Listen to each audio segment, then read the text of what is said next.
les changements dans le monde doivent venir de la volonté des humains. Certains se demandent pourquoi le ciel ne se décide pas à intervenir lui-même pour changer le monde. Bien sûr, il peut le faire, mais c'est sans le consentement et la volonté des humains. Ce sera inutile. Ils ne comprendront pas, ils n'apprécieront pas et auront vite fait de déduire cet ordre installé par le ciel.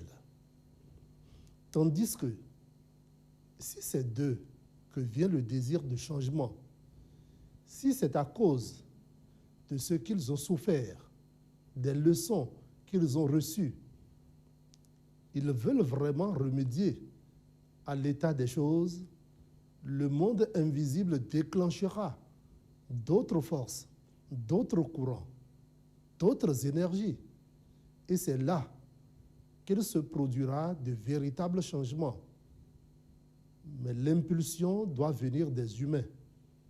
Ils doivent décider ensemble de travailler pour obtenir l'intervention des forces cosmiques. S'ils n'insistent pas, rien ne se produira.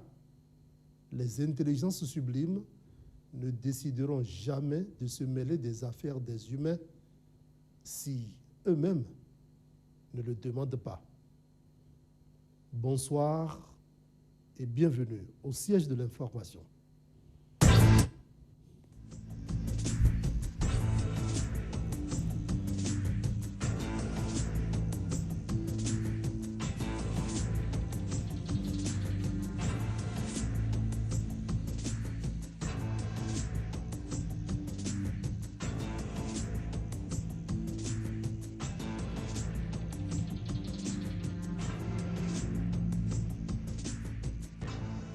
Le siège de l'info, Charbel Aïou.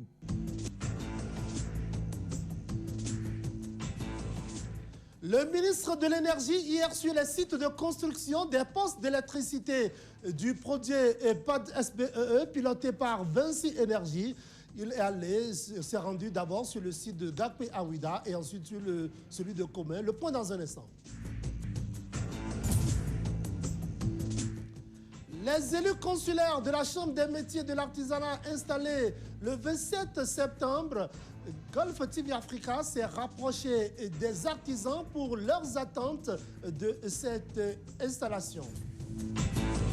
Nombreuses sont ces femmes qui, à la date d'aujourd'hui, n'ont pas compris les différentes réformes engagées par le gouvernement malgré les opportunités qu'elle offre. Et quel est le rôle des femmes leaders dans ce cas? Golf Télévision s'en parle.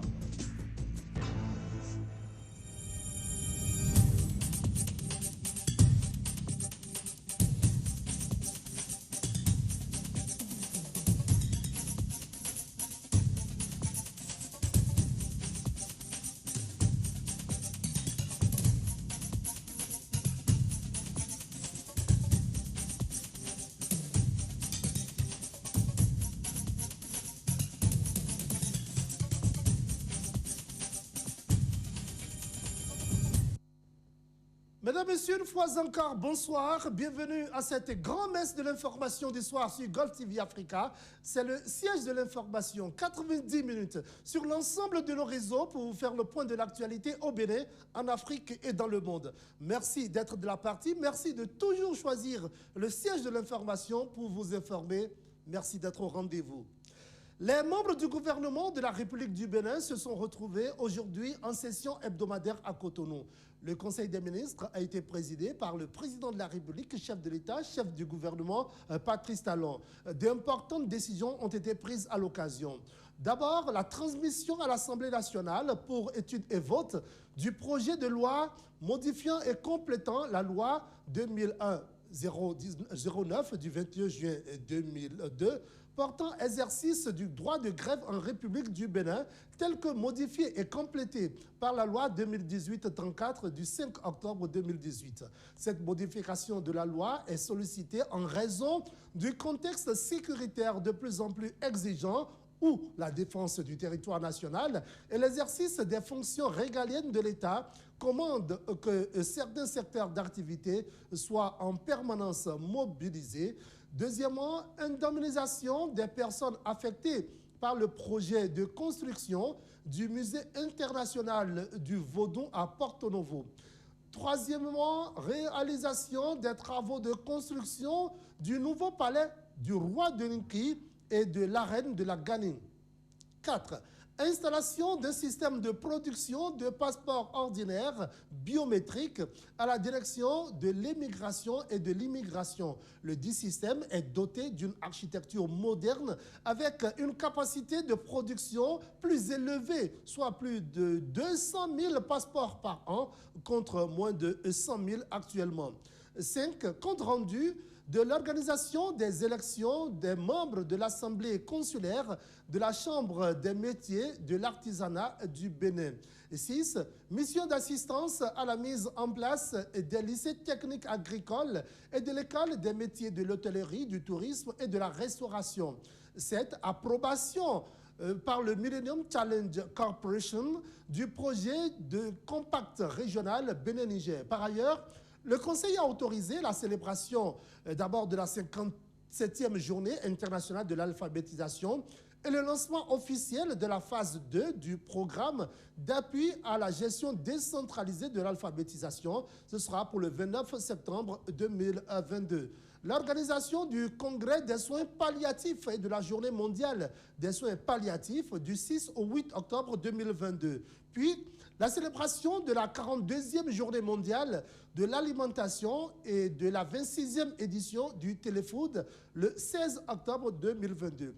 Les nominations suivantes ont été prononcées sur proposition de la présidente de la Cour des comptes et après avis de l'organe tenant lieu de Conseil supérieur des comptes. Conseiller à la Cour, Madame Aléa Gouda, épouse Bako, Monsieur Désiré Henri Ayiou, Clément Akpamangbo, Zime Kora Gounou, Désiré Mélican, Chabi Kassim, Taba, Jean-Pierre Yerima Bandé, Wilfried Raf Narcisse Zongbogbo, avocats généraux après la Cour, Armand Serge Okodo, Zachary Maouti Da Seko, Menongbe Godefroy Bagidi, secrétaire général de la Cour, Bilosessi Bernadette Batonon. Mesdames, Messieurs, vous aurez le compte rendu intégral des travaux du Conseil des ministres de ce jour, tout à l'heure, au cours de cette messe de l'information. Ce sera bien entendu avec Wilfried Léon Rongbedi. Il est le secrétaire général adjoint, porte-parole du gouvernement. Le mardi 27 septembre, à Cotonou, les élus consulaires de la Chambre des métiers de l'artisanat du Bénin ont officiellement pris fonction. La cérémonie d'installation était également le lieu pour les 80 élus de choisir leur bureau qui aura pour principal objectif de défendre les intérêts des 8 corps de métier de ce secteur. Seront-ils réellement à la hauteur de la tâche qui vient de leur être confiée? Quelques artisans rencontrés par Golf TV Africa se sont confiés à nous. Suivez. C'est une lourde responsabilité à cette coalition parce que les artisans ont beaucoup d'attentes par rapport à la réforme qui a été mise en place. Nous pensons que nous avons fait un bon choix. Nous sommes convaincus que ces représentants vont défendre le corps des 8 branches. Je pense que ceux-là qu'on a mis à ce niveau sont à la hauteur. Ils sont à la hauteur parce que dans la coalition de la majorité, ils vont tenir compte des doléances de cette majorité. Et voilà, nous attendons beaucoup d'eux à travers le projet H, à travers des formations et des financements qui vont sortir de part et d'autre. Bon, en fait, il n'y a que des querelles intestinales, il n'y a que des querelles de personnes, il n'y a que des querelles de leadership qui a amené cette crise au niveau de l'artisanat. Mais aujourd'hui, le président Talon a mis un point sur les i en ramenant ces réformes qui nous permettent à la majorité qui a gagné d'aller aux élections. Et c'est cette majorité qui doit diriger. Je pense qu'à ce niveau, il n'aura pas de difficultés parce qu'il va mettre en place son programme qui sera en conformité avec les réformes de l'État.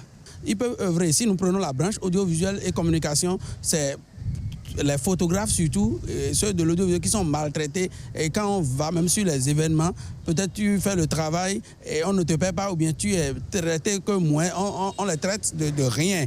Donc s'ils peuvent œuvrer et qu'il y ait une charte d'exercice de l'artisan de l'audiovisuel, ce serait très bien. Oui, maintenant, fini la politique et fini les camps. C'est ça, je disais, s'ils peuvent réellement travailler pour que l'amour, la convivialité puisse venir et qu'il y ait la consolidation, c'est-à-dire la filiation, qu'on ait une confédération et qu'on ait une fédération, là, tout sera comme, on a un gouvernement. Ils sont comme nos élus. Et donc, c'est pas comme, ils sont nos élus. On a un gouvernement. Donc, si on peut faire à ce qu'on ait une confédération et qu'on ait une fédération, ça va aller. Et là, on sera soumis aux ordres de la confédération et de la fédération et tout va se passer bien. Et le bureau qui a été installé hier, nous avons adhéré tous. C'est très bon, c'est une très bonne chose. Dieu va les aider à faire. Parce qu'ils savent très bien le mot qui mine l'artisanat aujourd'hui au Bénin. Donc, ils vont le faire. Je les vois capables de faire ce travail. Il faut qu'ils assainissent le secteur de l'artisanat et revalorisent et réorganisent notre secteur, qui est le secteur artisanal. Et puis cherche des bourses en tant qu'artisan pour qu'on puisse travailler comme les députés, comme les APE, les agents permanents de l'État. Parce que nous savons très bien que nous travaillons pour aider aussi l'État en place. Nous travaillons pour réduire le taux de délinquance. Donc, nous ne sommes pas la moindre. Il faut qu'ils nous aident à trouver des financements pour pouvoir rehausser nos activités et faire bien ce qu'on doit faire en son temps. Oui, voilà, la CMA est installée. Désormais, il faudrait que les ardeurs soient calmées et que nous allons de façon unanime à l'unité. Parce que nous en avons vraiment besoin. Un secteur divisé ne peut jamais promouvoir ces éléments. Et il va falloir que le bureau, et à sa tête, M. Imoru Sofiano, et le ministre de l'Artisanat fassent quelque chose pour que la paix revienne à la maison artisane. À la maison artisane. Il faudrait vraiment que l'unité revienne au niveau de nos différents structures fertières. Oui, à la CMA, je voudrais que désormais que le projet H soit initié par le gouvernement. Il faudrait que le projet H initié par le gouvernement soit vraiment leur priorité pour que les artisans puissent vraiment sortir de l'ornière. En dehors du projet H, la carte professionnelle, qui peut être artisan, ça doit être les volets sur lesquels désormais la CMA doit pouvoir pencher pour vraiment nous sortir de l'ornière. Mais il faut reconnaître que le bureau qui a été installé hier a un grand travail à faire parce que vous reconnaissez avec moi que l'artisanat a eu beaucoup de problèmes et pratiquement dans tous les corps de métier, on voit 2 confédérations, on voit 2 fédérations, on voit 2 unions. On ne sait pas pourquoi ça. Les artisans n'ont pas besoin de ça. Nous sommes une entité et une entité doit être régie par un seul responsable. Mais les gens se regroupent encore dans de petits groupes pour dire qu'ils ont créé encore d'autres unions, qu'ils ont créé encore d'autres fédérations, d'autres confédérations. Ce n'est pas bien. Moi, j'invite vraiment le chef de l'État à véritablement instruire notre ministre de tutelle à mettre un accent particulier sur ça. Nous ne voudrions plus avoir 2 confédérations, 2 fédérations et 2 unions dans notre pays pour l'artisanat. Ce n'est pas bon. Voilà, mesdames, messieurs, que les artisans rencontrés qui exprimaient donc leurs attentes de cette édition de la Chambre des artisans du Bénin, officiellement installée hier à Cotonou.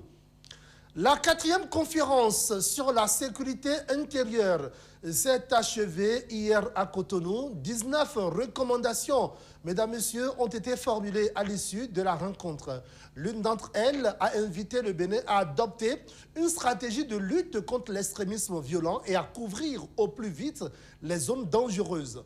Forces de défense et de sécurité face aux attentats terroristes, quelle stratégie de résilience de la sécurité nationale était le thème de cette 4e rencontre. 4e rencontre qui aura réuni des universitaires, des experts, des représentants des forces de défense et de sécurité, des représentants de l'appareil judiciaire et des responsables de la chaîne de commandement de tous les niveaux de l'administration béninoise. Les recommandations issues de cette rencontre devraient être utilisées pour élaborer un plan d'action. La coopération entre les différentes forces combattant l'ennemi de la paix et pas seulement une option est essentielle pour le Bénin, a réitéré à l'occasion Alassane Seydou. Il est le ministre de l'Intérieur et de la Sécurité publique. Ce sont ces femmes qui, à la tête d'aujourd'hui, à la date d'aujourd'hui, n'ont pas encore compris les différentes réformes engagées par le gouvernement du président Patrice Talon. Ceci malgré les opportunités qu'offrent ces réformes. Pour une population constituée essentiellement de femmes commerçantes et artisanes de niveau relativement élevé, l'accès à l'univers numérique qui représente la clé d'entrée à ces réformes se trouve difficile. Comment faire pour que ces femmes analphabètes, sinon intellectuelles traditionnelles des nouvelles technologies, analphabètes des nouvelles technologies, soient prêtes pour le scrutin du 8 janvier prochain et même en bénéficier, bénéficier des avantages des réformes en cours? La question est au cœur de ce reportage. Aristide Kanoussou, Imagisson. La femme, désormais imposée au cœur de l'enjeu électoral au Bénin, cet acquis ou cet espace qui lui est cédé appelle à lever des équivoques sur tout ce qui peut constituer obstacle à cette ambition nourrie par le gouvernement du président Patrice Talon. Dans une ère où les réformes conséquentes sont consenties, notamment dans le secteur numérique, mais à côté d'une population essentiellement analphabète des nouvelles technologies, il se pose un problème d'accompagnement des femmes à comprendre les contours de toutes les réformes à leurs égards et les avantages qui s'offrent à elles. Ce qui paraît plus élémentaire dans la réalisation de ce rêve du chantre de la rupture est l'accès aux pièces d'état civil sécurisées. Mais dans cette circonstance, nombre de femmes qui constituent en majorité l'électorat au Bénin n'ont pas la facilité de s'obtenir ces pièces, à savoir la carte CIP, la carte biométrique, etc. Et sans doute, elles ne pourront exprimer leur vote pour faute de pièces d'état civil numérisées en vigueur au Bénin, ou bénéficier entre autres du microcrédit à l'AFIA. Mais dans le même temps, il y a des femmes affranchies qui pouvaient prendre sur elles-mêmes la responsabilité d'aider leurs concitoyennes à comprendre et s'approprier les réformes du gouvernement du président Patrice Talon. Cela se présente comme une nécessité, surtout à la veille des élections législatives en vue, nous confirme Faustine Kouvi, femme politique du 12e arrondissement de Cotonou. Nous avons remarqué que dans le 12e arrondissement, ici et plus principalement à Fidjro, ces centres, il y a beaucoup de femmes impliquées dans les activités, les petites activités génératrices de revenus. Et donc ces femmes, lors des différentes séances, elles ont le désir, l'envie d'agrandir leurs activités. Vous voyez, donc elles ne savent pas par quel canal prendre pour obtenir le microcrédit à l'AFIA, malgré la publicité à la télévision. Donc nous, notre objectif, comme je viens de le dire tout à l'heure, nous expliquons à ces femmes-là, nous les appuyons à accéder au service des différentes structures spécialisées dans l'octroi de microcrédit à l'AFIA. J'ai dit tout à l'heure que ces femmes ont envie d'aller vers le microcrédit à l'AFIA. Vous savez que la carte CIP est une pièce très importante qui rentre dans la composition de dossiers pour l'obtention de microcrédit. Et donc, malgré la publicité, malgré la sensibilisation à la télévision, nous avons remarqué que beaucoup de femmes dans le 12e arrondissement ici n'ont pas ces cartes. Elles ne savent pas, la plupart, beaucoup de femmes, ce n'est pas toutes les femmes, mais beaucoup ne savent pas comment procéder pour avoir ces cartes. Et donc nous les aidons. Nous leur expliquons par quel canal, je viens de le dire, elles vont prendre pour obtenir ces cartes-là, comment elles vont procéder, se regrouper en groupe de 3, comme l'a dit le gouvernement, pour aller pour obtenir le microcrédit à la FIA. En tant que citoyen et citoyenne, on doit voter. C'est très important. Elles doivent voter. De Cotonou à Boycon et partout ailleurs au Bénin, le besoin est entier et identique. Il s'agit de tout faire pour que les femmes analphabètes des nouvelles technologies ne soient pas en retard sur l'obtention des pièces d'état civil sécurisées afin de se garantir la possibilité d'exprimer leur droit de suffrage. Et cela, Christian Gbogbo, acteur politique de la 23e circonscription électorale, trouve que ça doit être un devoir que doivent assumer tous les acteurs politiques, femmes comme hommes. J'ai eu à sensibiliser déjà les femmes au niveau de la 23e sur les avantages. Il y a même au niveau de certains arrondissements où on s'est donné comme volontiers de pouvoir accompagner ces femmes-là. Il ne fait aucun nombre de doutes que les réformes engagées par le président Patrice Talon et tous les avantages que portent les différentes initiatives de ce régime ambitieux souffrent d'une absence de communication et d'un manque d'assistance au sein notamment des femmes analphabètes des nouvelles technologies.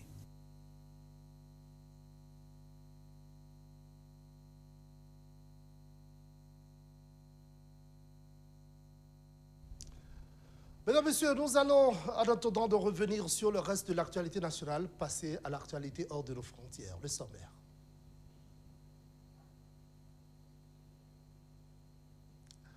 Voilà.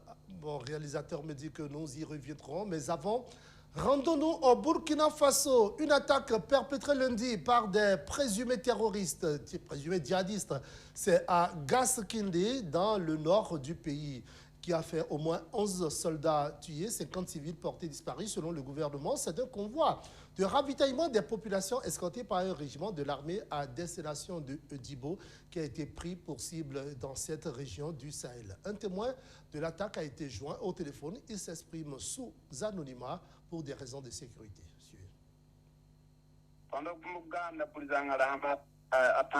Nous avons passé 3 nuits à Bourzanga. Hier lundi, nous avons repris la route vers Djibo. Arrivé à Gaskindé, à 20 km de Djibo, vers 14 h, le convoi a fait une escale de quelques minutes. Les gens sont donc descendus des véhicules pour prier. Et lorsque nous avons fini et étions en train de regagner les véhicules, les assaillants ont commencé à tirer de partout. Les forces de l'ordre nous ont alors intimé l'ordre de nous coucher, ce que nous avons fait.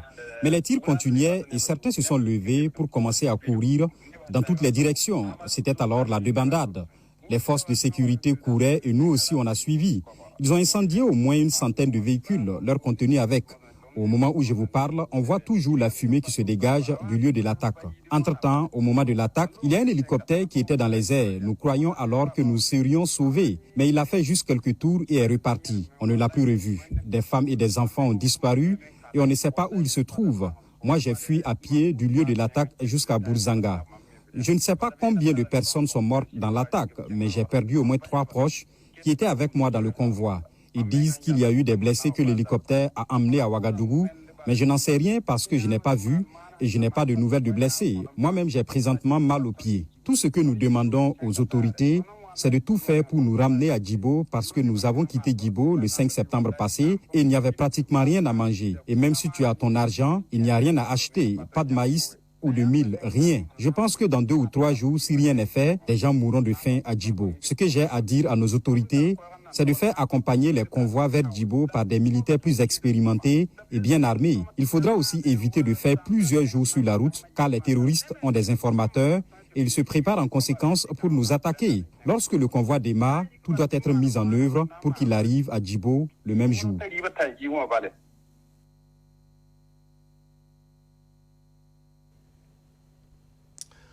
Mesdames, Messieurs, on reste au Burkina Faso. 6 ans après son enlèvement, le docteur Elliott est toujours porté disparu. Sa clinique à Djibo n'a toujours pas rouvert. L'enlèvement du docteur Kenneth avait été revendiqué par Ansardine, un groupe terroriste de l'ancien rebelle touareg malien Liad Ag Ghali, à la tête du groupe de soutien à l'islam et aux musulmans. Suivez. Souvent, on parle du fameux marché de bétail de Djibo, mais cette ville située à plus de 200 km de la capitale burkinabé est aussi connue dans la sous-région grâce à la clinique du docteur Kenneth Arthur Elliott. Cet Australien d'origine s'est installé à Djibo au début des années 1970 et y a implanté sa clinique. En 1973, il débute la chirurgie qui fera sa renommée. En 1981, il prend à ses côtés Moussa Tamboura, qui officiera avec lui jusqu'à cette date fatidique du 15 janvier 2016, où des éléments d'une katiba du JNIM l'ont enlevé avec son épouse, qui, elle, sera libérée peu de temps après. Aux environs de 16h55, on s'est dit au revoir ici. Et c'était le dernier jour que j'ai vu mon docteur Elliott. Jusqu'à nos jours, c'est plus vu. Mais franchement, moi personnellement, je commence à perdre espoir. Par rapport à son âge, la durée et la durée de sa détention, vraiment, moi personnellement, je commence à perdre espoir. Parce qu'une personne âgée de presque 90 ans, je ne sais pas dans quelles conditions il vit. Les Djibolais retiennent de lui l'image d'un homme rigoureux dans son travail. Il a contribué à changer les mentalités, mais surtout à faire connaître la ville. Quand tu vas tourner presque dans toute la région, je ne parle pas du niveau national seulement, dans toute la sous-région, si tu passes réellement dit, tu parles de docteur Elliott, tu vas faire chose. Les gens venaient de partout, ils venaient du Mali, ils venaient du Sénégal, j'ai croisé des Mauritaniens, des Nigériens, des Sénégalais. J'ai vu même des Gambiens qui sont venus là-bas se traiter. Alors, docteur Elliott, c'est un homme, comme tout le monde le sait, c'est un chirurgien qui vraiment a beaucoup contribué pour la commune de Djibo, pour la province, pour le Burkina et disons pour la sous-région, parce que ses soins étaient à la limite gratuits. Alors, il faisait des opérations de chirurgie sans distinction de race, de religion, de pays. Donc, son enlèvement quand même a été un coup dur, en tout cas pour les populations de la commune de Djibo, voire de la sous-région. Les autorités, qui avaient promis de travailler à garder la clinique ouverte, se font toujours attendre. Aujourd'hui, cette clinique de 134 lits est abandonnée. C'était en février 2016, il y a eu une délégation gouvernementale qui a passé. Ils ont promis. Et depuis qu'ils nous ont quittés, en tout cas, ces promesses-là, il n'y a pas eu de suite. Mais de 2016, janvier 2016 jusqu'à décembre 2021, vraiment nous remercions sa femme et ses enfants qui nous ont soutenus. Parce qu'à chaque fin de mois, ils nous envoyaient des salaires. Jusqu'en fin 2021, qu'ils ont dit, en tout cas pour le moment, les caisses sont vides et nous serons obligés de fermer totalement les. Enlevé le 15 janvier 2016, l'on est toujours sans nouvelles du docteur Kenneth Arthur Elliott. Quant à sa clinique, elle est restée fermée ce de novembre 2016 à nos jours. Le souhait des populations du Soum, c'est de revoir cette clinique qui a fait la renommée de Djibo, rouvrir ses portes. L'ancien président français François Hollande effectue une tournée en République démocratique du Congo. Il y plaide pour la fin des ingérences, de même et qu'en faveur d'une force de l'ONU plus efficace pour ramener la paix dans l'est du pays. On fait le point. L'ancien président français François Hollande a visité le musée national de la RDC ce mardi. Il doit maintenant se rendre à Bukavu, dans le sud Kivu, pour assister mercredi à l'inauguration d'un nouveau service de l'hôpital du gynécologue congolais Denis Mukwege, prix Nobel de la paix 2018 pour son travail en faveur des femmes victimes de violences sexuelles. Je vais dans l'est du Congo aussi, cet après-midi et demain, parce que c'est une zone qui reste encore, hélas, trouble, et avec des victimes civiles nombreuses. et la nécessité, le président Macron a aussi pris l'initiative de favoriser la paix dans cette partie et la fin des ingérences étrangères et des prédations qui s'y commettent et hélas des agressions dont les femmes sont les victimes. Depuis près de 30 ans, cette région est en proie aux violences de groupes armés. La MONUSCO, la Force des Nations Unies en RDC, opère depuis plus de 20 ans dans le pays. Récemment, son départ a été violemment réclamé par des manifestants qui lui reprochent son incapacité à ramener la paix après tant d'années. Mais pour François Hollande, cette force est indispensable pour dissuader et protéger. Donc je pense que ça sera sans doute une des responsabilités du secrétaire général des Nations Unies, de Guterres, et aussi d'un Français qui s'occupe des missions pour le maintien de la paix, de constituer des forces qui soient beaucoup plus efficaces pour aller même au contact des groupes qui terrorisent les populations. L'ancien président français a cependant estimé qu'en RDC, comme dans certains autres pays, les conditions d'engagement, la composition des forces, leur équipement ne sont pas parfaits pour assurer le mandat qui leur a été confié.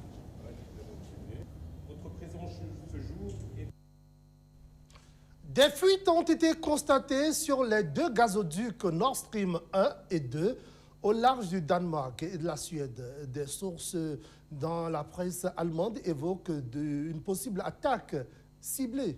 Le Kremlin n'exclut aucune hypothèse. Suivez. Nord Stream 2, puis Nord Stream 1. En quelques heures, les 2 gazoducs reliant la Russie à l'Allemagne ont fait l'objet de fuites en mer Baltique. Au centre de toutes les attentions en raison du conflit en Ukraine, les 2 pipelines exploités par un consortium dépendant du géant russe Gazprom, bien qu'inexploités en raison des sanctions, étaient remplis de gaz, de quoi susciter la plus vive inquiétude du Kremlin. Des informations nous ont été communiquées hier par Gazprom et par l'opérateur. Ce sont des nouvelles très alarmantes. Il s'agit d'une sorte de dommage dans le tube. On ne sait pas encore de quelle nature. Dans la zone économique danoise, et la pression a effectivement chuté considérablement. C'est une situation sans précédent qui nécessite une procédure d'urgence. Nous sommes extrêmement préoccupés par ces nouvelles. Aucune version ne peut être exclue à l'heure actuelle. De toute évidence, il y a une sorte d'endommagement du tube. Et quant à la cause avant la publication des résultats de l'analyse, on ne peut rien exclure. Il s'agit d'une question liée à la sécurité énergétique d'un continent tout entier. Aucune hypothèse n'est pour le moment écartée, notamment celle d'un sabotage. L'exploitant des pipelines indique pour l'heure ne pas avoir pu voir ni évaluer les dégâts, mais a reconnu le caractère exceptionnel de la situation.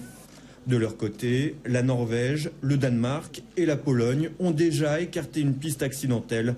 L'Institut sismique suédois ayant même signalé ce mardi après-midi 2 explosions avant les fuites.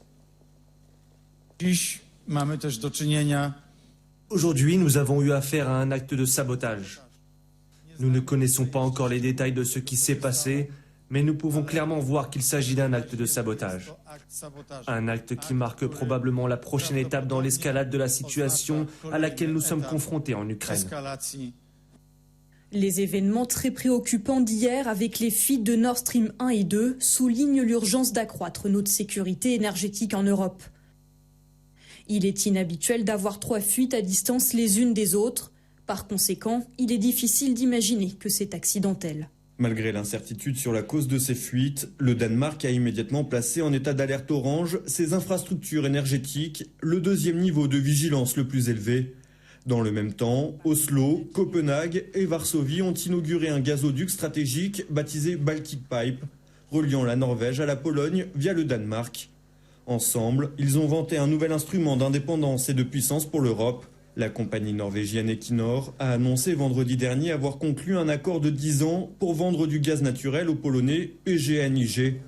Les premières livraisons de ce nouveau pipeline doivent, elles, débuter dès le 1er octobre prochain. Des milliers de Russes tentent de fuir leur pays pour échapper à la mobilisation décrétée il y a une semaine par le président Poutine. Après cette annonce, le prix des vols au départ de Moscou s'est envolé et ceux vers Israël, la Turquie et l'Arménie ont été pris d'assaut. Google a même remarqué un pic de recherche pour savoir comment quitter la Russie ou comment se casser un bras à la maison. Suivez. Aux frontières est, sud et ouest de la Russie, des milliers d'hommes russes tentent d'échapper au recrutement dans l'armée. Un jour seulement après l'annonce du président Poutine, des files de voitures s'étendaient sur plusieurs kilomètres au point de passage des Zemolarsi en Géorgie. Des scènes similaires se sont produites aux frontières du Kazakhstan et de la Mongolie. Le trafic a plus que doublé à la frontière entre la Russie et la Finlande. Parmi les personnes ayant fui la Russie, il y a Nikita, 34 ans. Oui, j'ai peur. Why are you afraid?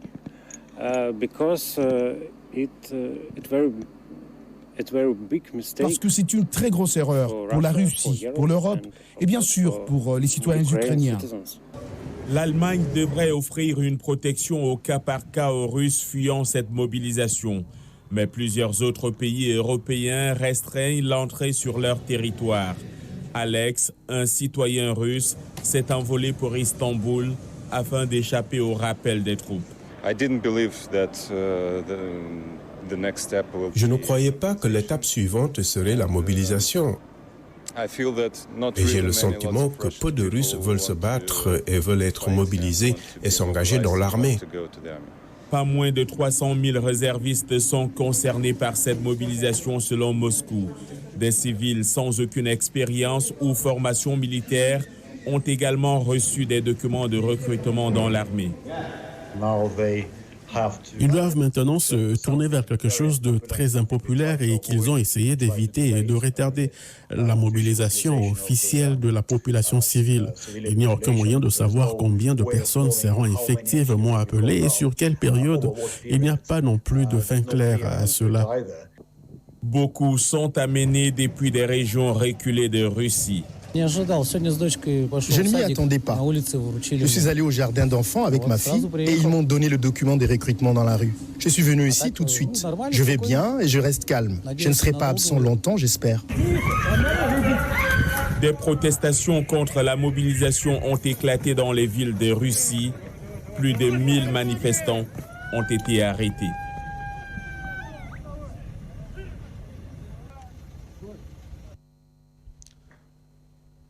Les ministres de l'économie, Bruno Le Maire, et des comptes, Gabriel Attal, nous sommes en France, ont présenté le 26 septembre en Conseil des ministres et à la presse le budget pour 2023. Le gouvernement consacre pas moins de 45 milliards d'euros au financement du bouclier tarifaire sur les prix du gaz et de l'électricité. Dispositif prolongé jusqu'au-delà du 31 décembre qui devrait contenir la hausse des factures à 15% début 2023. Reportage. Il en est encore l'un des volets phares. Le bouclier tarifaire est au centre du projet de loi Finances 2023. L'exécutif a décidé de lui allouer 45 milliards d'euros, une enveloppe qui permettra de contenir à 15% la hausse des prix du gaz et de l'électricité, contre 4% en 2022. Si la transition énergétique bénéficiera d'un budget total de 26,5 milliards d'euros, l'enveloppe réservée aux revalorisations de salaires des enseignants est quant à elle moins importante. Mais le ministre de l'économie plaide les circonstances exceptionnelles. Est-ce que nous aurions pu faire plus? Certainement. Est-ce que nous avons été contraints par la crise inflationniste? Certainement aussi.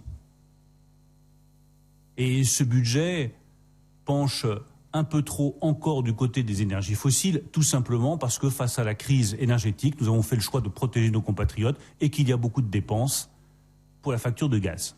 Alors qu'une partie de l'opposition réclamait une taxation des superprofits, le gouvernement a opté pour une suppression de la cotisation sur la valeur ajoutée des entreprises. Après les nombreuses aides accordées durant la pandémie de Covid-19, l'exécutif entend avec ce projet de loi Finances 2023 tracer une ligne rouge à ne pas franchir.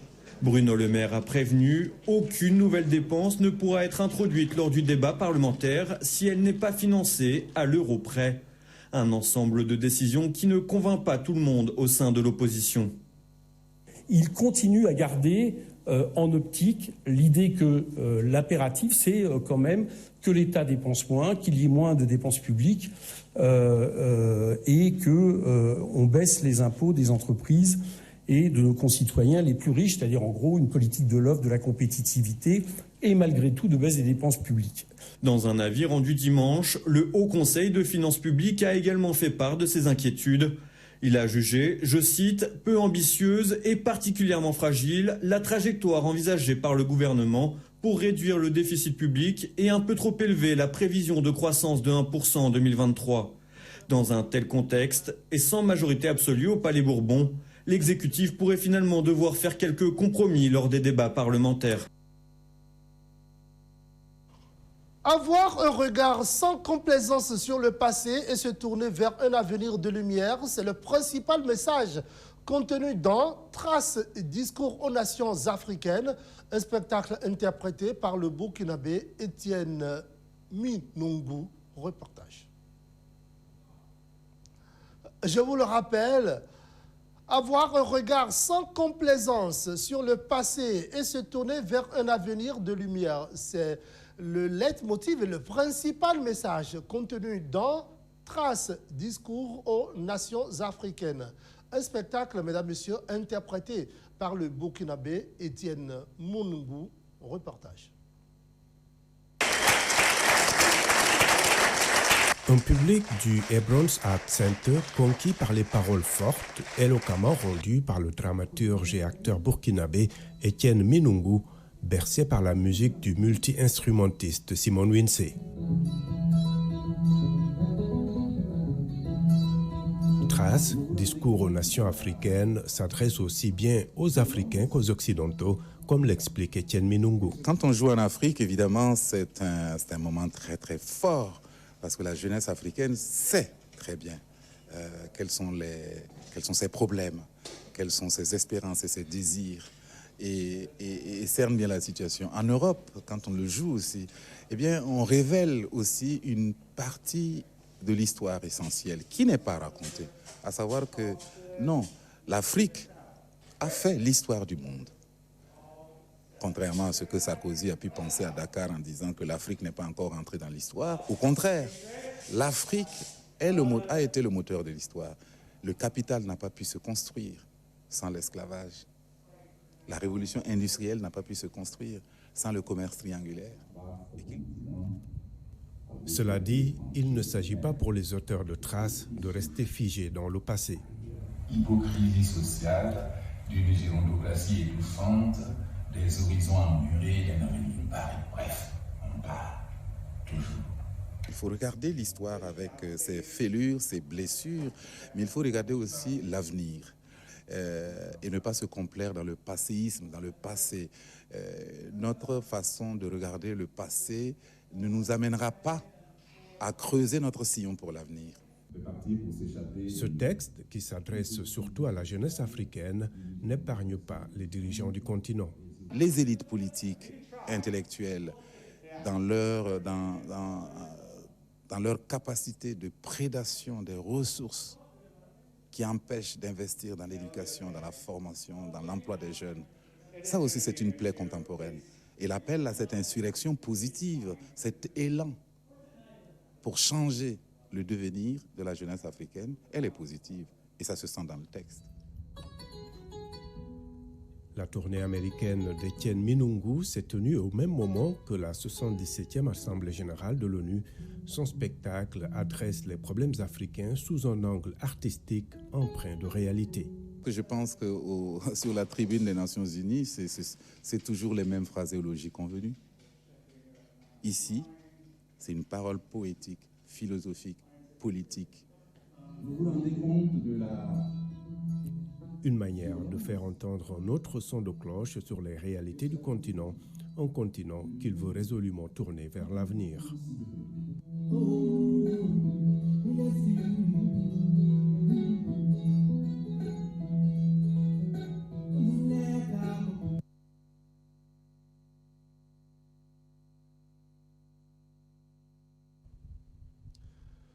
Jusqu'à 23 millions de personnes à travers les États-Unis pourraient souffrir de Covid longue durée et vivre avec des symptômes qui durent pendant des mois, longtemps après avoir été infectés par le coronavirus.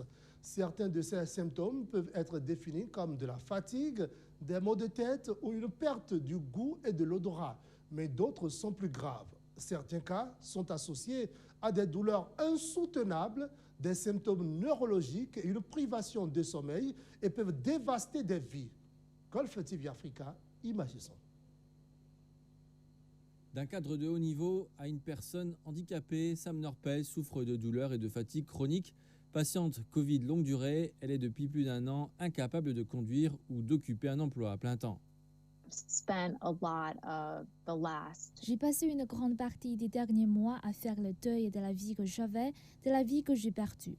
Et maintenant que je suis en invalidité, ce n'est même pas seulement la vie que j'ai perdue d'un point de vue professionnel, c'est l'incertitude de savoir combien de temps nous pourrons joindre les deux bouts.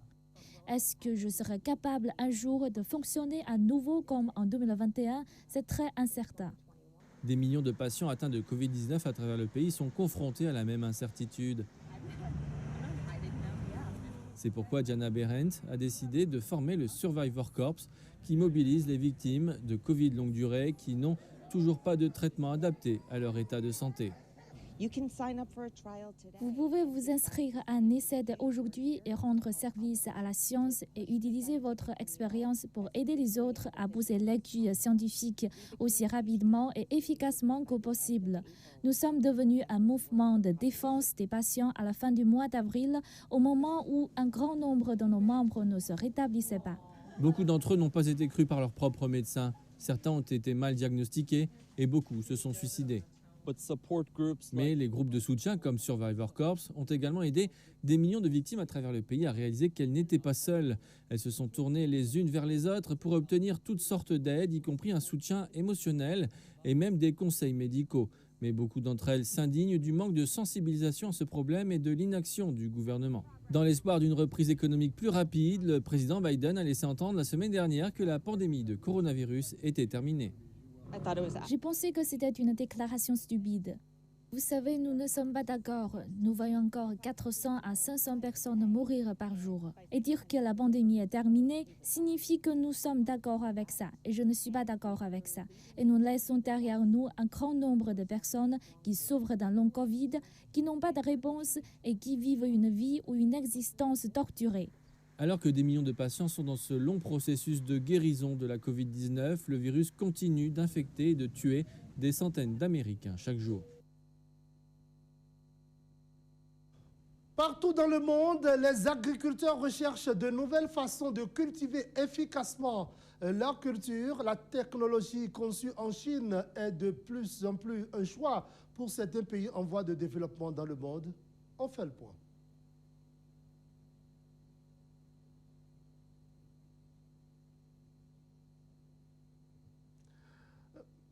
Mesdames, Messieurs, je vous le reprends, partout dans le monde, les agriculteurs recherchent maintenant de nouvelles façons de cultiver et cultiver efficacement leur culture.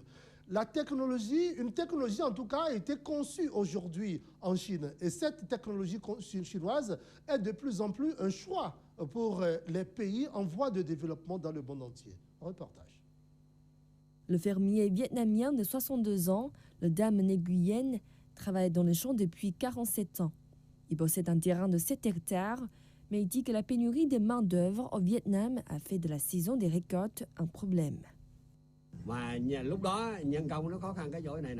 Lorsque la haute saison est arrivée, il m'était difficile de trouver des travailleurs et ils abîment parfois les graines en les épandant. Après avoir vu ses proches utiliser des drones agricoles dans leurs champs, M. Nguyen explique qu'il a décidé de les essayer. L'année dernière, il a embauché une équipe pour avoir les drones pour répandre des graines ainsi que pulvériser des engrais et des pesticides. Les drones agricoles peuvent terminer l'épandage d'une tonne d'engrais en 2 heures. Pour les diffuser manuellement, je devrais embaucher 4 personnes et l'ensemble du processus pourrait prendre jusqu'à 8 heures. Les drones utilisés par M. Nguyen sont fabriqués par XAG, une société chinoise spécialisée dans les technologies agricoles intelligentes. Les produits et services de la société ont été utilisés par des agriculteurs dans 50 pays et régions, dont beaucoup dans les pays du Sud. Au premier semestre 2022, nos activités à l'étranger ont augmenté de 260%. La croissance a été plus robuste en Asie du Sud-Est et en Amérique latine qui ont atteint environ 280% et 380%. Nos produits sont reconnus pour leur automatisation et leur précision.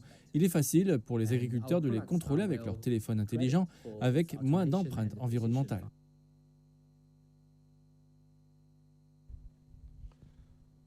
La Chine a déclaré que le Conseil de sécurité de l'Organisation des Nations Unies devrait faire un plein usage des outils de médiation énumérés dans la Charte des Nations Unies. Ceci afin d'atteindre une résolution pacifique et politique de la crise ukrainienne. On en parle.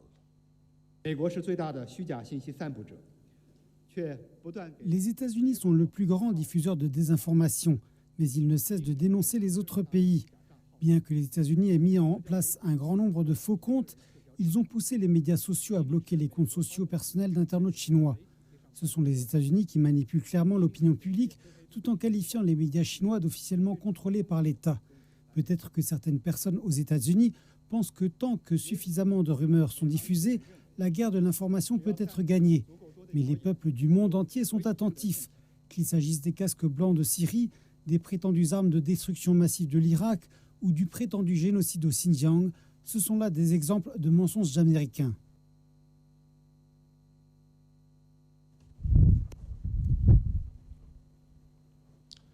Retour à l'actualité nationale, mesdames, messieurs, je vous le disais, les membres du gouvernement de la République du Bénin se sont retrouvés ce jour en session hebdomadaire à Cotonou. Le Conseil des ministres a été présidé par le président de la République, chef de l'État, chef du gouvernement, Patrice Talon. Entre autres décisions, transmission à l'Assemblée nationale pour étude et vote du projet de loi portant exercice du droit de grève en République du Bénin. Il faut aussi dire qu'il y a eu une indemnisation des personnes affectées par le projet de la construction du musée international du Vaudou à Porto Novo, réalisation des travaux de construction du nouveau palais du roi de Niki et de la reine de la Ganie. Mesdames, Messieurs, voilà entre autres décisions prises à l'issue du Conseil des ministres de ce jour à Cotonou. Je vous invite ici à suivre le compte-rendu intégral des travaux avec Wilfried Léon Hongbeji. Il est le secrétaire général adjoint, porte-parole du gouvernement. Ce mercredi 28 septembre 2022, sous la présidence de M. Patrice Talon, président de la République, le Conseil des ministres s'est réuni. Au terme des travaux, les décisions ci-après ont été prises. Au titre des mesures normatives, transmission à l'Assemblée nationale pour étude et vote du projet de loi modifiant et complétant la loi numéro 2001-09 du 21 juin 2002 portant exercice du droit de grève en République du Bénin, tel que modifié et complété par la loi numéro 2018-34 du 5 octobre 2018. Cette modification de la loi est sollicitée en raison du contexte sécuritaire de plus en plus exigeant, où la défense du territoire national et l'exercice des fonctions régaliennes de l'État commandent que certains secteurs d'activité soient en permanence mobilisés. Dans cette perspective, les dispositions du présent projet de loi visent à s'appliquer au secteur des transports aériens et maritimes ainsi qu'à celui des hydrocarbures. Sous la rubrique des mesures normatives a été également adopté le décret portant approbation des statuts de l'Institut géographique national, IGN, au titre des communications. En point 1, indemnisation des personnes affectées par le projet de construction du musée international du Vaudou à Porto Novo. Le site identifié pour la réalisation de ce projet, inscrit au programme d'action du gouvernement, est constitué, entre autres, d'un terrain se trouvant en bordure du boulevard reliant le pont de la lagune de Porto Novo à la place Bayol. Le démarrage des travaux étant imminent, les formalités administratives requises ainsi que les évaluations foncières et immobilières ont été accomplies aux fins d'identifier les personnes affectées par le projet et susceptibles d'être indemnisées. Le Conseil a marqué son accord pour la mise en œuvre de la présente mesure. En point 2, réalisation des travaux de construction du nouveau palais du roi de Niki et de l'arène de la Gani. Le palais royal du Sinaboko est un patrimoine culturel et touristique majeur, mais qui se trouve dans un état d'exiguïté qui contraste avec sa réputation sous-régionale. De même, la place des fêtes qui accueille une foule à l'occasion des manifestations n'est pas suffisamment spacieuse pour favoriser le déroulement convenable des manifestations, au nombre desquelles les démonstrations équestres. C'est donc pour préserver ce patrimoine et en faire un véritable pôle touristique moderne que le gouvernement avait approuvé le projet d'élaboration et de mise en œuvre d'un programme spécial de réhabilitation de la cité historique de Niki. Le dit programme comprend notamment la construction d'un nouveau palais royal sur un site de 20 hectares identifié à cet effet et destiné à devenir une halte essentielle du circuit touristique de notre pays. C'est pourquoi, à la suite de la mission d'assistance à maîtrise d'ouvrage qui avait déjà été réalisée, le Conseil a autorisé la construction du nouveau palais du roi de Niki et de l'arène de la Gani. Les ministres concernés veilleront à la réalisation des travaux conformément au cahier des charges. En point 3, installation d'un système de production de passeports ordinaires biométriques à la direction de l'émigration et de l'immigration. Le dit système est doté d'une architecture moderne avec une capacité de production plus élevée, soit plus de 200 000 passeports par an contre moins de 100 000 actuellement. En plus des passeports, des modules sont configurés pour la gestion d'autres documents de voyage comme les visas, le sauf-conduit et les titres de séjour. Les autres avantages qu'offre ce système sont le renforcement de la sécurité avec l'ajout d'un outil de détection des intrusions, la possibilité d'intégrer des systèmes externes, la connexion à la PKI nationale et la personnalisation des titres. En outre, les composants électroniques seront choisis de sorte à pouvoir garantir son évolutivité. En autorisant sa mise en place, le gouvernement entend fluidifier la délivrance de ces divers documents et mettre durablement fin aux difficultés que rencontrent les citoyens en cette matière. Les ministres concernés veilleront à la bonne exécution des termes du contrat avec le partenaire retenu. En point 6, approbation par le Millennium Challenge Corporation, MCC, du projet de compact régional Bénin-Niger.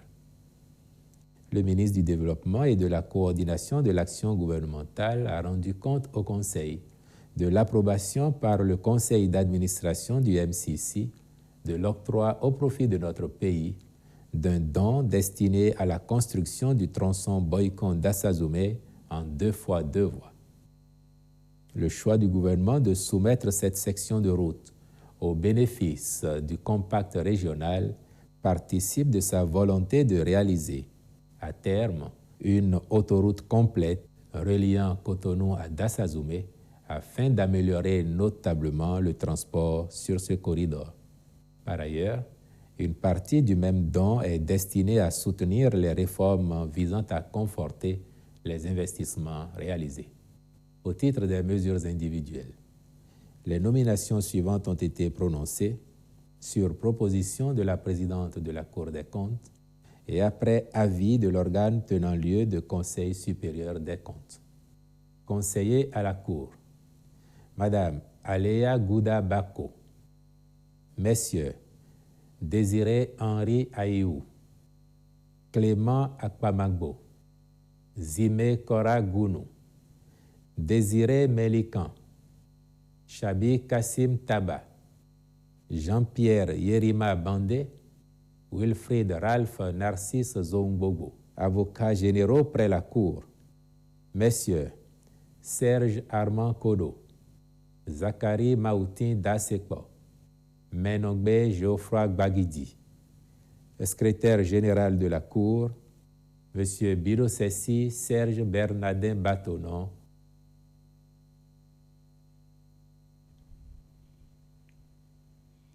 Une délégation, mesdames, messieurs, je vous le disais, conduite par Jean-Claude Dona Oussou, ministre béninois de l'énergie était hier sur le site de construction des postes d'électricité du projet PAD-SBEE, piloté par Vinci Énergie. La délégation s'est d'abord rendue sur le site de Gakpé à Ouida, puis après sur celui de Commun. L'autorité en charge de l'énergie est allée constater de visu l'évolution des travaux des 10 sites. Gauthier Sédodé et Jean-Pierre Elette étaient de la partie. Suivie. La construction de postes d'électricité en cours à Ouida et à Commun est un volet du projet PAD-SBE, un projet d'envergure qui vise l'accès durable et sécurisé du Bénin à l'énergie électrique. La visite du ministre de l'Énergie sur ce site de Gakpé à Ouida, accompagnée des autorités communales et des responsables de Vinci Énergie, a pour but de constater l'évolution des travaux. C'est une visite qui témoigne de l'importance du projet dans la révolution énergétique en cours au Bénin. On est très honoré de la visite de M. le ministre de l'Énergie sur le site de Gakpé. Donc c'est un projet qui a pour un délai objectif de 24 mois. On va le réaliser dans un délai objectif de 16 mois. C'est quand même à peu près 8 mois de moins par rapport au délai contractuel. Je vous rassure que toutes les dispositions sont prises pour tenir ce délai qui est challengeant pour nous. Alors c'est une grande fierté pour nous dans la mesure où nous nous sommes battus pour que ce projet prenne jour. Alors je suis au nom du conseil communal et du maire empêché. Je remercie le gouvernement de son Excellence Patrice Talon ainsi que le ministre de l'Énergie qui n'aménage aucun effort pour satisfaire nos populations. Le ministre de l'Énergie, au regard de ce qu'il a pu observer, est satisfait de l'évolution des travaux sur ce site de Gakpé. Donc, nous ne sommes pas ici aujourd'hui par hasard, même si c'est à travers la rentrée du secteur de l'énergie que nous sommes là. Et c'était indispensable, comme par rapport à tous les autres projets majeurs du secteur, que la visite terrain soit notre priorité pour nous rendre compte nous-mêmes de comment les choses avancent. Alors évidemment, je peux exprimer ma satisfaction par rapport à ce que je viens de voir ce matin, en félicitant tous les acteurs qui nous ont permis d'arriver à cette étape aujourd'hui et de poursuivre pour être à l'heure avec la qualité requise et en prenant en compte effectivement le respect des délais, mais aussi surtout la prise en compte du contenu local à travers l'environnement dans lequel s'inscrit ce projet. Deuxième étape de la visite, Commun. Ici, les travaux n'ont plutôt pas évolué comme prévu, compte tenu de certaines perturbations.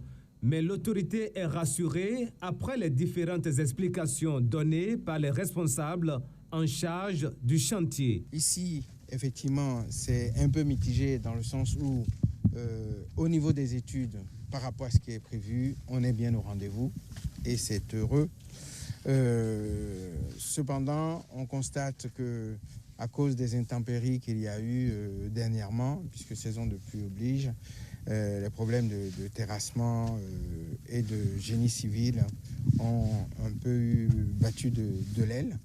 Mais ce qui me rassure, c'est toutes les explications qui m'ont été données pour avancer plus rapidement, pour gagner le peu de temps ou le temps relativement peu perdu dans le cadre du déroulement de ce projet. Et à cela, on peut noter des dispositions nouvelles qui ont été prises, notamment au niveau d'une centrale de préparation de béton, alors que c'était prévu d'en faire amener régulièrement. Là, maintenant, 24 heures sur 24, 7 jours sur 7, ils peuvent en produire sur place. Et ça, c'est un bon signe de la réactivité mise en place pour pouvoir compenser le temps relativement peu de retard qu'on a constaté. Ce volet du projet PAD-SBE à Commun doit contribuer à terme à l'autonomisation haute tension du Bénin. Le ministre encourage les responsables à poursuivre les travaux pour un aboutissement en bonne qualité du projet. Le port de l'uniforme scolaire est une tradition commune dans de nombreuses écoles. Si pour les apprenants des établissements scolaires publics, la tenue kaki est celle exigée par le gouvernement, le choix est laissé aux responsables d'écoles privées de choisir eux-mêmes les uniformes de leurs apprenants. Mais force est de constater que nombre d'élèves des écoles privées exagèrent, sinon que les responsables des établissements eux-mêmes exagèrent dans le choix et la confection des uniformes au vu et au su de tout le monde. Même les responsables et les autorités semblent impuissants. Golf TV Africa s'y intéresse ce soir. C'est une marque de distinction qui permet d'identifier facilement les apprenants d'une même école. Les uniformes scolaires, puisque c'est de ça qu'il s'agit, constituent un pilier de la pédagogie pour les écoles, collèges et lycées. Outre l'aspect d'appartenance et d'égalité, le port d'uniforme scolaire valorise l'établissement et instaure la rigueur, la propreté et le savoir-vivre aux apprenants. Ce sont d'ailleurs ces raisons qui, selon les chefs d'établissements scolaires privés, expliquent la préférence de certains élèves et parents aux collèges et lycées privés. Les parents et les apprenants veulent aussi qu'il y ait une différence par rapport aux tenues. Et si vous n'avez pas les reins solides et vous optez pour le kaki, attention, vous risquez de perdre beaucoup d'élèves. Parce que les enfants du privé aiment souvent se démarquer. Il suffira simplement qu'on demande à ces enfants de se mettre en kaki et ils vont faire un autre choix. Et quand la tenue aussi n'est pas présentable, quand les couleurs ne correspondent pas, il faut reconnaître que ces enfants aussi n'aiment pas trop et aiment aller vers des écoles où la tenue est beaucoup plus belle à voir. Non, en fait, le tenue, c'est le kaki. Le kaki, dès qu'on voit un enfant en kaki, on sait que c'est un enfant du public. Certes, il y a les macarons ou bien les insignes qui permettent de distinguer l'école. Or, avec les tenues, de loin, on sait que cet enfant est de telle école. Surtout avec l'avènement des enfants se perdent, on vole les enfants. Dès qu'on constate un enfant en train de pleurer, on sait que c'est un enfant de telle école. C'est pourquoi les écoles privées se donnent le devoir d'avoir des tenues pour les enfants. Mais ce qui désole est l'extravagance observée dans la confection des uniformes, surtout dans le rang des élèves filles et étudiantes des écoles privées. Je pense que vous faites là un constat très juste. Juste en ce sens que même au public, on remarque des fois, on constate des fois que des apprenants, surtout les filles, en kaki cousu de façon vraiment peu orthodoxe, et au privé, universitaire comme secondaire, on voit que les filles se taillent, n'est-ce pas, les uniformes selon leur bon vouloir. Or, cela est une mauvaise chose. Et je pourrais même dire que c'est de la complaisance au niveau des établissements qui laissent passer ce genre d'uniformes, surtout au niveau des filles. Nous en avons même avec des mini-jupes, même des hauts, c'est-à-dire des corsages décotés. Vous voyez, c'est très dangereux. Et je disais tout à l'heure que tout dépend de la rigueur imposée dans l'établissement. S'il y a de laisser aller, les enfants feront tout. Même ici, il suffira simplement de croiser les bras, ils feront tout. Parce que les enfants nous tentent. Ils tentent pour voir ce que nous allons faire. Au retour d'un congé, par exemple, vous allez voir des enfants avec des coiffures bizarres, mais en même temps, là, on les envoie vers la coiffeuse d'à côté pour que cela soit défait. Donc, ça dépend de la rigueur de l'école. Un laisser-aller qui occasionne d'autres dérives. Justement, parce que des uniformes de jupes qui sont repoussés jusqu'au niveau de la cuisse pour laisser transparaître ce qu'on ne doit pas laisser, ça peut faire en sorte entre camarades et les uns et les autres soient excités. Les collègues enseignants aussi, qui sont friands de ces genres de choses, peuvent se laisser aller. Et c'est pour combattre, c'est pour faire éviter tout ça que nous tenons fermement au respect, n'est-ce pas, des formes dans les uniformes. Si je puis m'exprimer ainsi. Selon les pédagogues, la responsabilité incombe au directeur d'école qui, de peur de perdre d'effectifs à force d'imposer une rigueur dans la confection des uniformes, préfère fermer les yeux là-dessus. Mais là, il faut qu'on comprenne parce que c'est la faute des responsables ou soit des parents, ou soit des écoles. Parce que l'école de base, c'est un lieu où l'enfant vient acquérir des connaissances, des savoirs et des savoir-faire. Et par conséquent, il n'est pas venu pour s'exhiber. Et là, l'école doit pouvoir mettre un frein par rapport à toutes ces velléités que les enfants ont à se présenter de façon extravagante. Et c'est pourquoi je pense que l'école étant un lieu de savoir et elle étant le lieu d'éducation, éducation qui englobe tout, le savoir vivre aussi. Donc, par rapport à la société, il doit pouvoir savoir qu'on ne porte pas des tenues qui laissent à désirer. Et là, je pense que les écoles aussi doivent veiller à ça pour que les enfants soient dans les normes, dans l'habillement pour venir à l'école. On doit être regardant, on doit être ferme, on doit l'interdire. C'est uniforme. La forme est unie. Tout le monde doit être dans les mêmes formes unies. C'est ce que ça veut dire.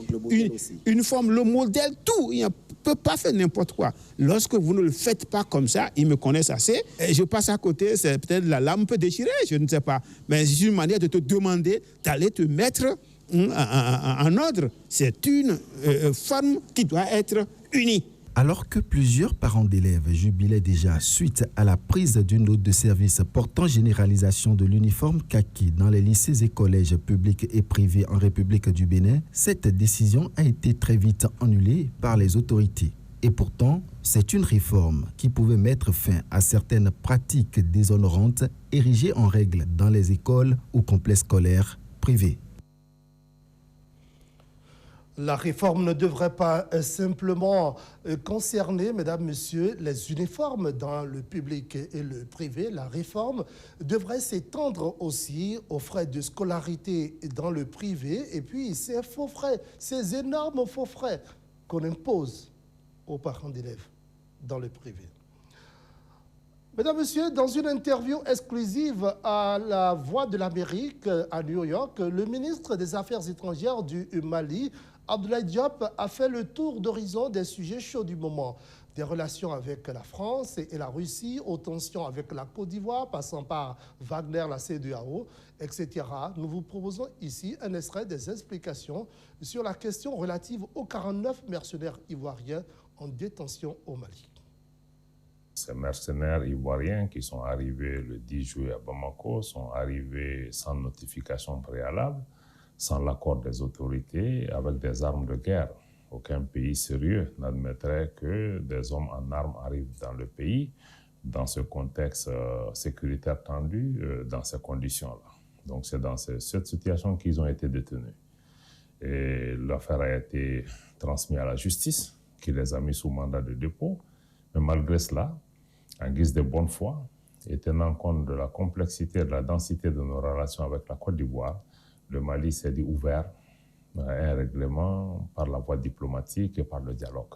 Je crois que ces deux voies sont parallèles et se poursuivent. Et c'est dans ce contexte que nous avons procédé le 3 septembre à la libération de 3 femmes soldates du contingent, ce qui laissait présager, en tout cas, des discussions plus approfondies pour la suite des éléments qui, pour le Mali, implique la nécessité d'avoir un certain nombre d'engagements de garantie par rapport au fait que la Côte d'Ivoire cesse d'être une base arrière pour déstabiliser notre pays.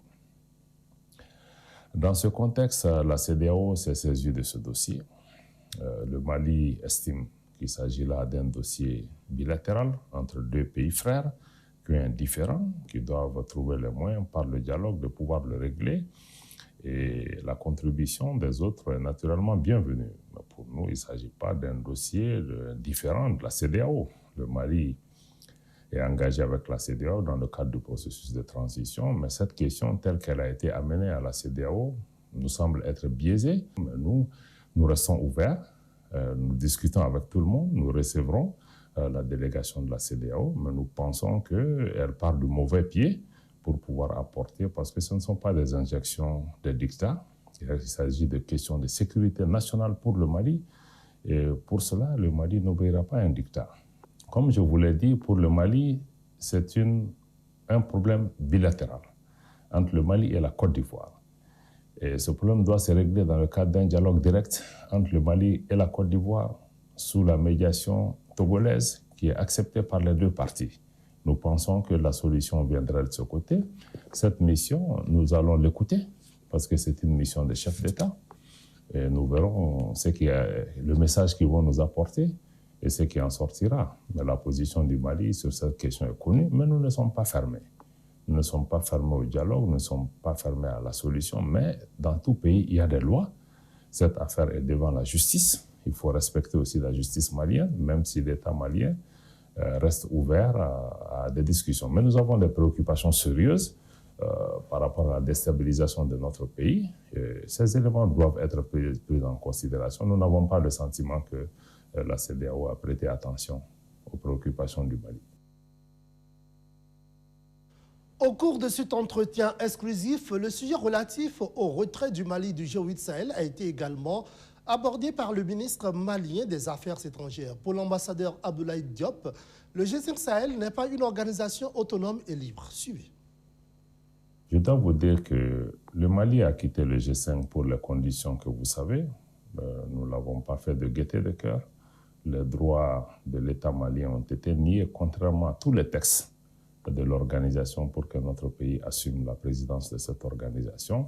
Malgré les nombreuses mises en garde, nous n'avons pas été écoutés.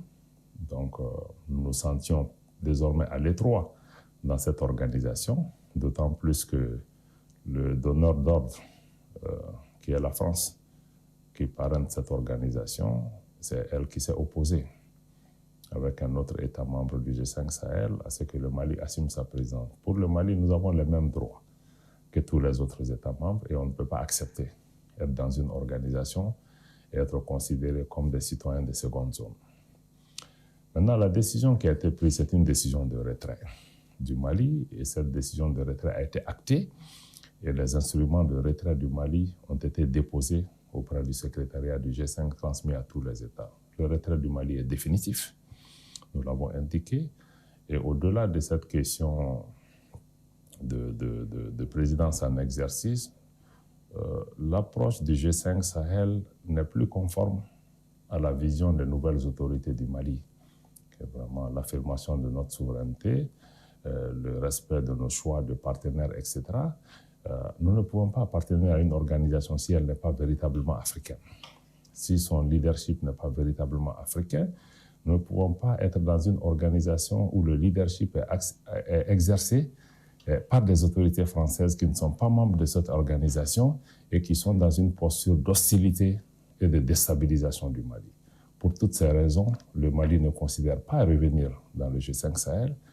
Par contre, nous restons ouverts à travailler dans tous les mécanismes de sécurité collective avec les pays voisins, avec d'autres pays africains, sous la condition qu'il s'agit de mécanismes véritablement africains, dont l'appropriation est africaine, qui prennent en charge la nécessité de pouvoir. Nous sommes conscients que les défis auxquels nous faisons face, le terrorisme, l'insécurité, ne peuvent pas être résolus par un seul pays, mais le Mali ne peut pas être aussi le dindon de la farce d'une organisation où il n'est pas respecté, où on paye tous nos droits et on est un des membres fondateurs. Donc pour toutes ces raisons, pour le Mali, la page du G5 Sahel est tournée, mais nous restons ouverts à prendre en considération toute proposition d'examen de mécanismes de sécurité collective ou même d'intégration. Le Mali, depuis le président Modibo Keïta, n'a jamais nié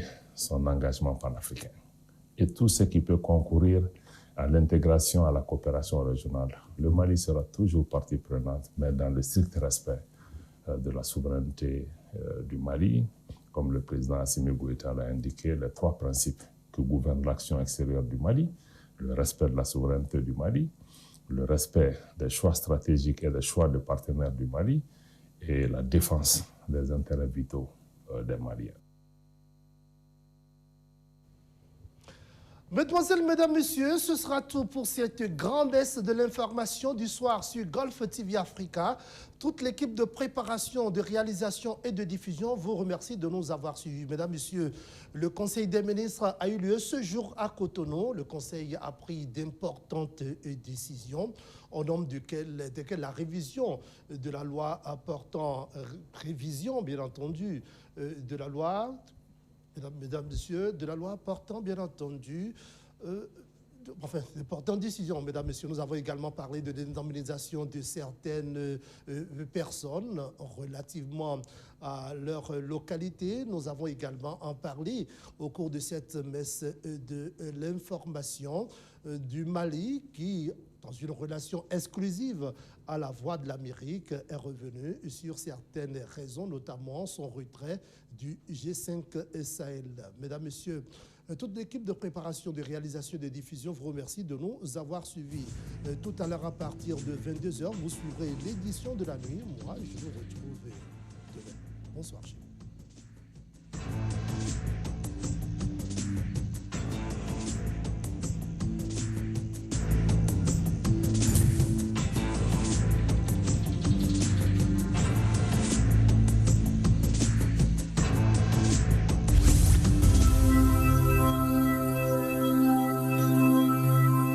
Le ministre de l'Économie et des Finances a l'honneur d'informer les pensionnés du Fonds national des retraités du Bénin